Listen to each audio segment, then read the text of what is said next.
I first came here because of my children. The children were readily accepted, and they felt very comfortable here.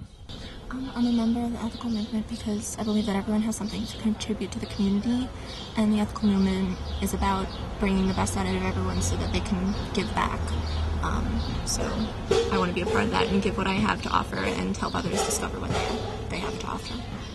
I kind of like the different perspectives I get from people in ethical culture. It's like we agree on the same things, but we see it differently. It's a real education kind of purpose. I first heard about ethical through Brooklyn Core. That's how I came to be here. I feel good. I feel good being here, and I feel welcome. Why I chose ethical culture as a place to have a connection was that I felt that it had many of the best aspects of Judeo-Christian traditions in terms of concern for the lesser people, in terms of economic issues, and in terms of tolerance. But did not have the drawback of being intolerant and indifferent to economic issues when it was convenient. So there's a moral consistency in ethical culture, which I find very attractive. Grounded place to be, a sanctuary, if you will. Good people getting together, trying to understand and solve the problems of the day. And a great place to meet wonderful people and have a social life as well. I found myself very inspired by the older people of the society and the things that they'd done in their lives. And I thought, I'll do these sorts of things in my life. I've been a part of the movement since I was probably 4 or 5. I think that it's so nice to have best friends who are 92 to 2 years old. I decided as a 5-year-old that I needed a community. I wanted sort of something to fill the place of religion. I had many friends who were going to Hebrew school, many friends who, were going to churches, and I wanted something like that.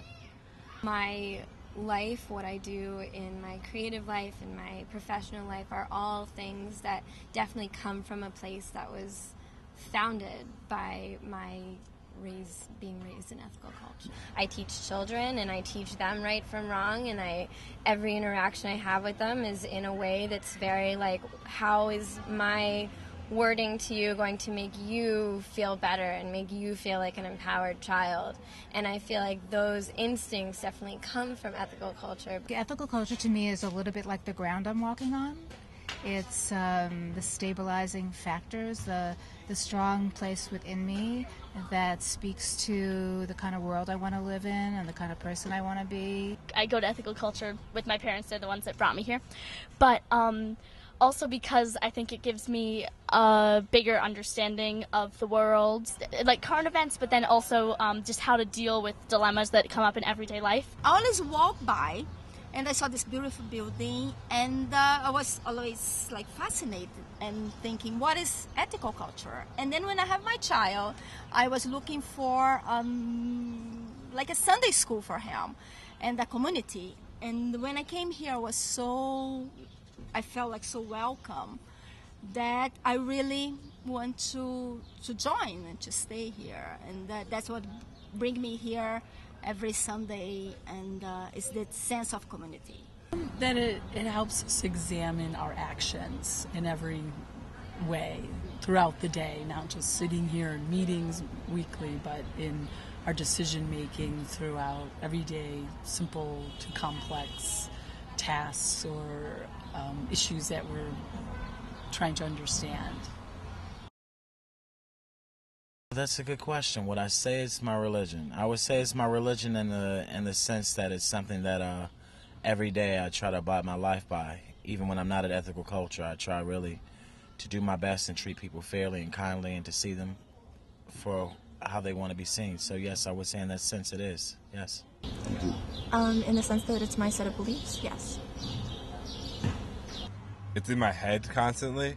I kind of would say it's my religion, but it's something that I guess, worship in my own sense, and that I've been doing for a while. Before I even joined ethical culture, I had an ethical culture frame of mind, and when I heard of ethical culture, I thought it was people just like me. So then I don't call it a religion myself personally. I mean, when I explain it to somebody, I explain it as a religion because it is one. But I think that word in itself has a lot of history that is difficult to shed in an instant. By just saying godless religion is kind of seen as an oxymoron. I don't necessarily have a religion. I have a Catholic grandmother and then a Jewish grandmother as well. And then my dad's side, they're Buddhist. So it's kind of this outlier of a place where you can feel like you're part of a community without having to abide by rules and be kind of constrained. So I think that's why it's such a nice place to be. Okay, great. It's not like ethical culture is my religion, but it's that ethical culture is what I do in place of a religion. So what people get from a religious community is what I get from ethical culture. Sort of moral guidance, a community to feed the life into that moral guidance, something that gives actually like a tangible place for the morals that are so often dismissed as idealistic, something that is more tangible and more of a community. That's what I get out of it. Yeah, it's my religion now. Yeah, I was raised Catholic, and I really didn't want my son to be raised Catholic, and now it's my religion. So the way that I act, that I try to behave, and I try to pass to him what is life, what is for him to make good choices. This is life. Yeah. When I think about how I'm trying to live my life, I think I'm trying to live out the values that I've learned at ethical culture. So, yeah, I would call it my religion.